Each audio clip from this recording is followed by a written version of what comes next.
Putting the lens on Grenada, its people and its possibilities. This is State of Affairs.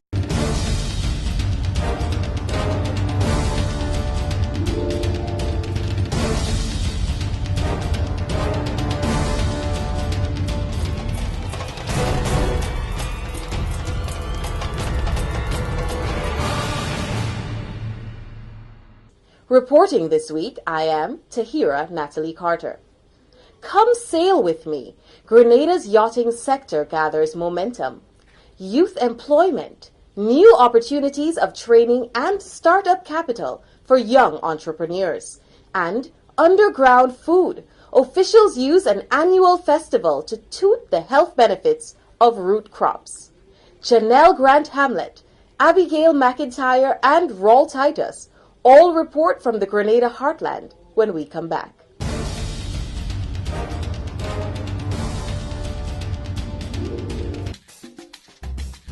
There is still a place where untouched beauty meets soothing experiences and a warm people. It is a place where cascading waterfalls meet quiet meandering rivers to join silky stretches of white sand beaches. A place where you are greeted with the friendly smiles of the local people, while the rich aroma from the abundance of tropical fruits, fresh herbs and spices fill your lungs. A place perfect for curious minds intrigued by 18th century plantations, a water-propelled rum distillery, historical forts, and petroglyphs that are still visible today. A place where you can go turtle watching, feed mana monkeys, and marvel at water-filled craters created from extinct volcanoes. This place also allows you to enjoy perfect year-round sailing conditions while diving the world's first underwater sculpture park. This charming place is neatly situated in the Southern Caribbean and is popularly referred to as the Spice Islands of the Caribbean. These islands are Grenada, Carriacou, and Petite Martinique. So come visit us as we take you on a journey like never before. Come, experience the rhythms of spice.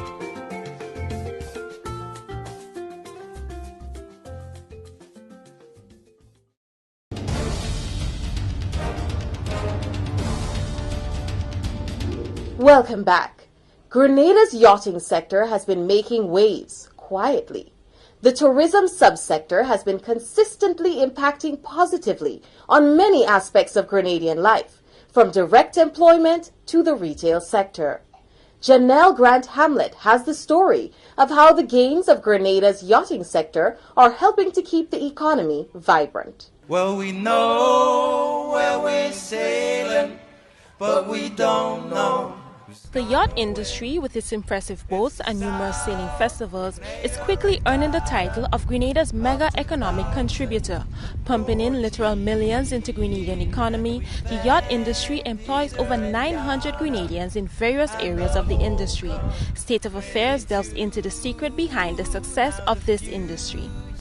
Carl Burton is just 14 years shy of being a centenarian and has been sailing the high seas since he was 6. Now, on his second visit to Grenada, the captain tells of his love affair with the Spice Island. You have a beautiful island, you have beautiful people, and I am so happy to be here. The 86-year-old captain is on the verge of a major milestone, a one-year sail around the world achievements. He has been to many countries around the world, but said Camahan beckons the most. Of course, you want to compare marinas all over the world. This is an outstanding facility. But not only that, what is really outstanding are the people. The people have been so gracious, and it is just you feel welcome, and you feel at home. Every year, hundreds of yachtsmen set sail from the far-flung corners of the globe in search of the ideal yachting experience. Grenada, ideally situated at the southern chain of the Windward Islands, offers this unique combination of perfect sailing conditions, a range of recreational yachting opportunities, safety, shelter, and high-quality marina and boatyard facilities. The Keith Mitchell administration has thrown in support behind this major subsector, which continues to expand rapidly. Yachting is critical. I mean, we build boats in the Caribbean. We have, well, in Carriacou we build boats. We have a lot of skilled workers who can do sail making and varnishing the yachts and fixing engines and all of that. There's huge business from this sector. The yachting sector alone is responsible for injecting over 130 million EC dollars into Grenadian economy on an annual basis. A lot of these folks come down to Grenada and they spend this season here, and they spend a lot of money, and they stay. Sometimes some of them stay in hotels for a while and so on. So there is a lot of revenue to be earned from this industry, and we recognize that. The latest initiative aimed at further boosting the yachting sector is called Sail Clear, a program designed to give easier access to arriving yachts. What happens is somebody coming into the OACS puts in their computer the information about their boat and all their immigration information into a computer system, and it is in there, and then they don't have to keep checking in every port. And so that's going to open up the Caribbean Sea and all the people who want to sail in the region. From Port Louis Marina to La Fer Blue, from the Dinghy Festival to the Sailing Festival, the yachting subsector in Grenada has been making considerable gains. But there are a number of factors which have made this climb possible. That is indicative of the strengths of the private sector and also the strengths of the government. Government creates the enabling business environment to allow these yachting businesses to succeed. And these private sector entities provide the skills, the services, the products, and they generate the employment numbers that together this public-private collaboration can formulate a thriving, a sustainable economic activity for the Tri-Island state. Other things that contribute towards that as well is our location, our people, what we have. We have very nice beaches, we have very lush landscape, and we live in a really nice place, and a lot of Grenadians tend to take that for granted, but what we see every day is what people dream about every night. A full range of services are provided for yachts, from marina facilities and yacht clubs to boat yacht facilities, all the way through to domestic services. Needless to say, business persons connected to the subsector are not complaining. The numbers of boats that are coming here are increasing. Some of the same boats that have been coming every year come back at specific times every year, which is great. It means that we get a lot of repeat business, and every day we see new customers coming here as well. We now store 200 boats instead of 20, so that's a tenfold increase in our business. I like it. It's become a passion, and still again I'm seeing the needs for it in my homeland. If the yachting business is growing, that success comes from with the people. At a period when the country's unemployment figures have fallen by around 7% in a year, opportunities for employment exist in the yachting sector.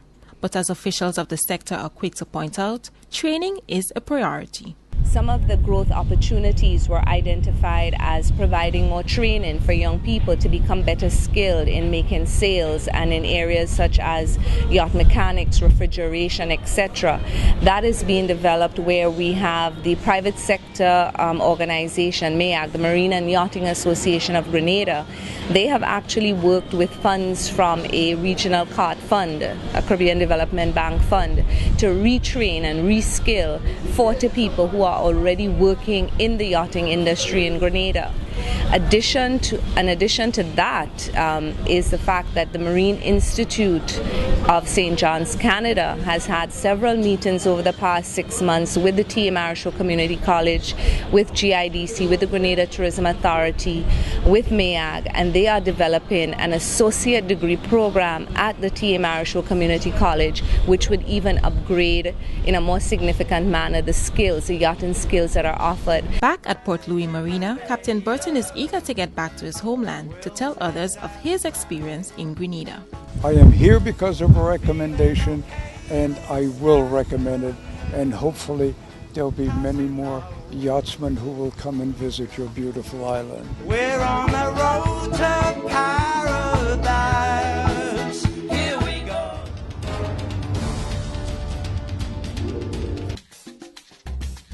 There is still a place where untouched beauty meets soothing experiences and a warm people. It is a place where cascading waterfalls meet quiet meandering rivers to join silky stretches of white sand beaches. A place where you are greeted with the friendly smiles of the local people, while the rich aroma from the abundance of tropical fruits, fresh herbs and spices fill your lungs.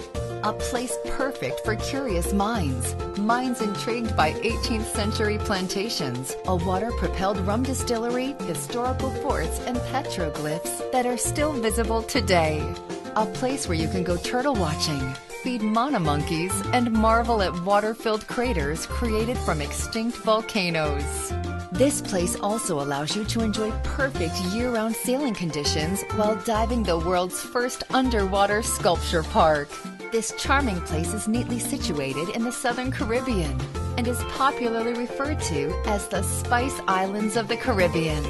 These islands are Grenada, Carriacou, and Petite Martinique.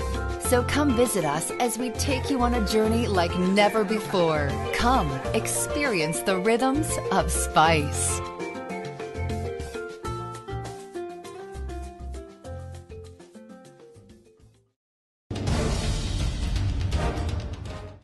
The Keith Mitchell administration continues to make the point that youth employment is its top priority.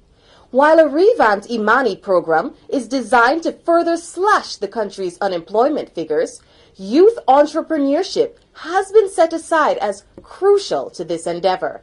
Several Grenadian youths attended a regional workshop in St. George's recently, focusing on developing businesses. Abigail McIntyre reports and draws the link with youth business programs being unveiled at the Grenada Development Bank.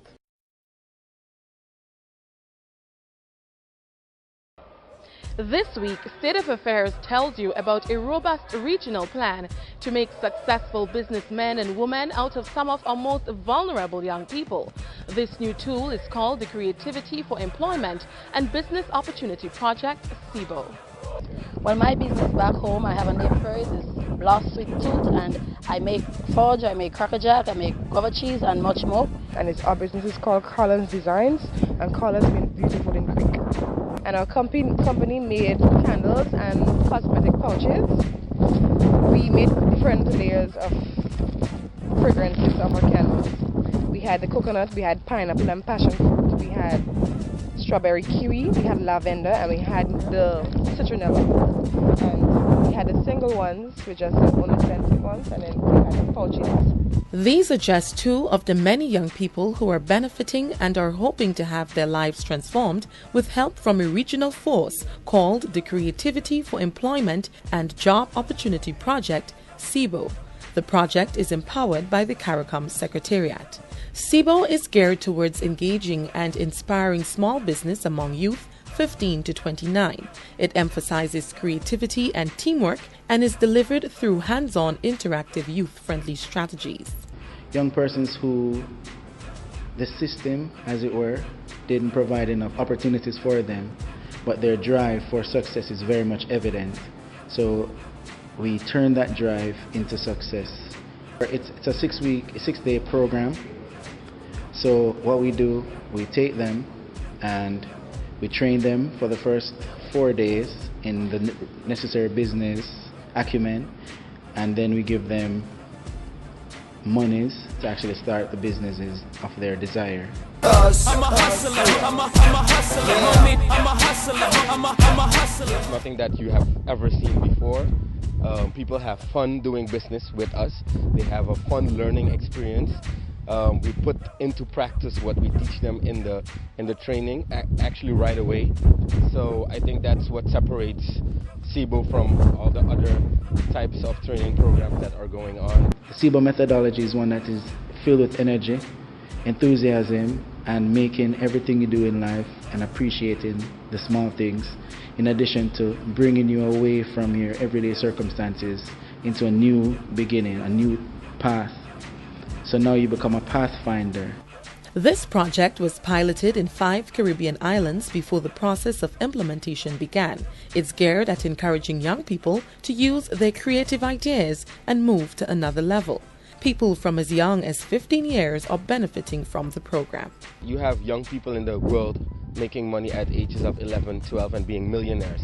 So why can't we in the region be 15 and be multi-millionaires? You don't need an age of consent to do that. If you have a good idea, if you have the confidence in yourself, if you have the